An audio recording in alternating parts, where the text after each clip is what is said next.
बापरे, केवढा मोठा साप आहे रे. या सापाची कहाणी ऐकायची असेल तर पूर्ण व्हिडिओ बघा. तर 50 दिवसात चॅलेंज मध्ये आपला 8वा दिवस. तर नमस्कार मंडळी, निखिल भाऊच्या मिनी ब्लॉग मध्ये सर्वांचं स्वागत आहे. काय बाहेर चाललो होतो तेवढा दिसला साप. कोणी मारलाय काय माहिती, पुईवर अंडाकोंडा दिसते. मग काय आलो बाहेर ते मित्रांकडे, काय एक जण पबजी खेळ, कोणी काय. आमच्याकडे पबजी लवर आहेत, तुमच्याकडे पबजी लवर आहेत ते कमेंट मध्ये नक्की सांगा. आजच्यात काय पबजी लवरच नाहीत तर डिरी लवर बी आहेत. तर कस काय पब्लिक, तर जेवण झाल्यावर आलतो डिरी कमी कराय, बिना लग्नाच्या ढेऱ्या दुनियाच्या बॅक करायचं. मग काय गेलो घरी झोपायला, दुसऱ्या दिवशी थेट उठलो. मग चला म्हणलं बाहेर काय वातावरण बघू येऊया.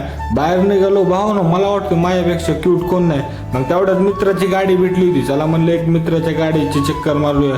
तुम्ही निखिल भाऊला कोण फॉलो करी नाही झालंय राव, फॉलो करून घ्या तेवढं. मग काय आपलं इकडं निवांत बसलेलं होतं. तेवढ्यात आला पाऊस. म्हणलं आमच्या एरियातल्या पावसाचं तर काहीच कळना, उन्हात पाऊस आहे का पावसाळ्यातून. आपल्या घरी आज छोटासा कार्यक्रम होता, देवीला कोंबडं कापायचं होतं. मग काय बारक्याच्या हातात दिलं. चल म्हणलं भाऊ या पिशवीत काय आहे, तर कोंबडच आहे भावानं.